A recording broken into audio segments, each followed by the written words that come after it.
تجزیہ کار نذیر لغاری صاحب نے بھی جوائن کر لیا۔ لغاری صاحب کیا کہیں گے؟ 14 سال کی قید کی سزا سنا دی گئی ہے، توشہ خانہ کیس میں بھی گزشتہ روز سائفر میں بھی سزا ہوئی تھی۔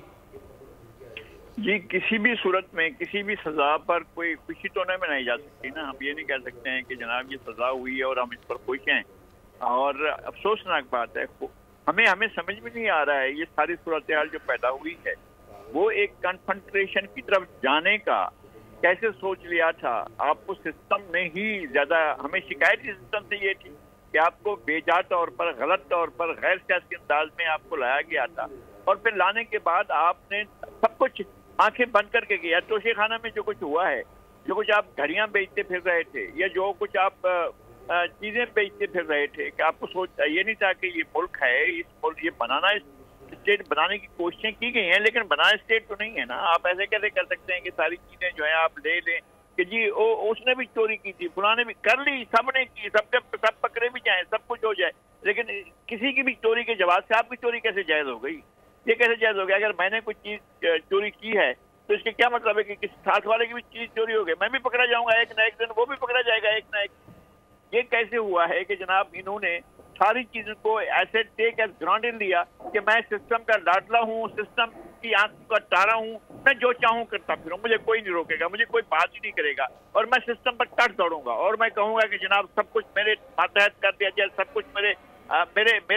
کنٹرول میں دے دیا جائے، اور آج سب لوگ چھٹی کرو۔ میں بالکل بیٹھا ہوا ہوں، میں بادشاہ بن گیا ہوں، اور میرے پاس سارے اختیارات آ گئے ہیں، اور اس طرح سے وہ ڈیل کر رہے تھے۔ جیسے میں سن رہا تھا شام صاحب جو کہہ رہے تھے کیسے پنجاب کو کس شخص کے حوالے کر دیا گیا تھا، کیا اس نے کوئی کام کیا؟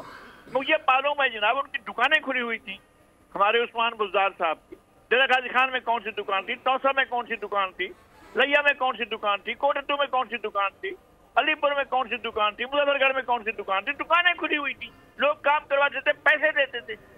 اور اگر یہ ساری چیزیں کھلتی چلی جائیں تو حیران ہو جائیں گے لوگ کہ جناب کتنا لوگوں کو برباد کیا گیا ہے۔ وہ ایک ہیڈ مسٹریس کا معاملہ تھا، وہ آپ نے دیکھا ہوگا، ساری دنیا نے دیکھا ہوگا کس طرح سے اس کے ساتھ کیا گیا ہے، کس طرح سے کیسے پیسے لے کر کروڑوں روپے اس کو نوکریوں کے ڈھانسے دیے گئے اور اس سے سارے کو لوٹ مار کی گئی۔ یہ اقتدار میں اس لیے آئے تھے، یہ ٹرانسپیرنسی کی بات کرتے تھے،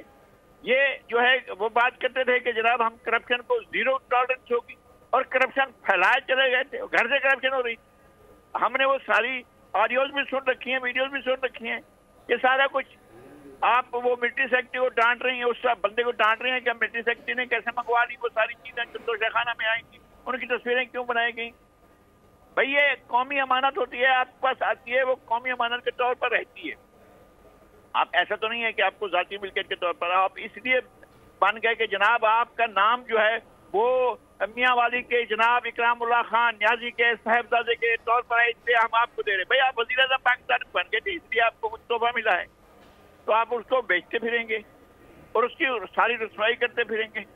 پھر وہی تحفے جا کر کسی اور مارکیٹ میں بنیں گے، جس نے آپ کو تحفہ دیا ہے وہ کیا سوچے گا، کس طرح سے کیا خیال کرے گا، وہ یہ نہیں سوچا گیا تھا۔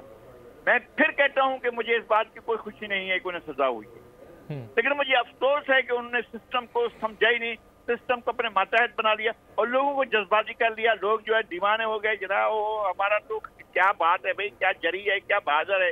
وہ کل والی جو سزا ہوئی ہے،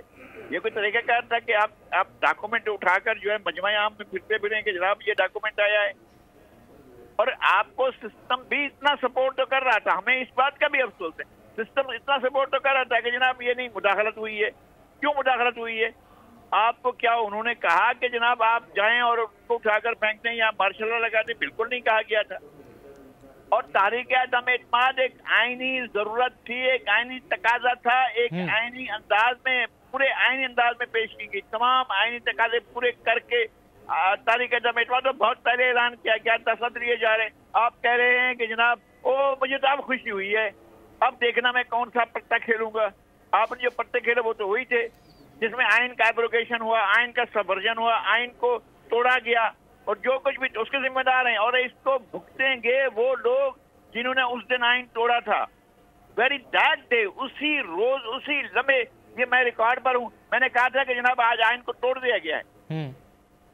آج چودھری صاحب نے آئین کو توڑا، آئین کا آرٹیکل 5 پڑھا تھا، پھر اس کے بعد آرٹیکل 6 لگایا،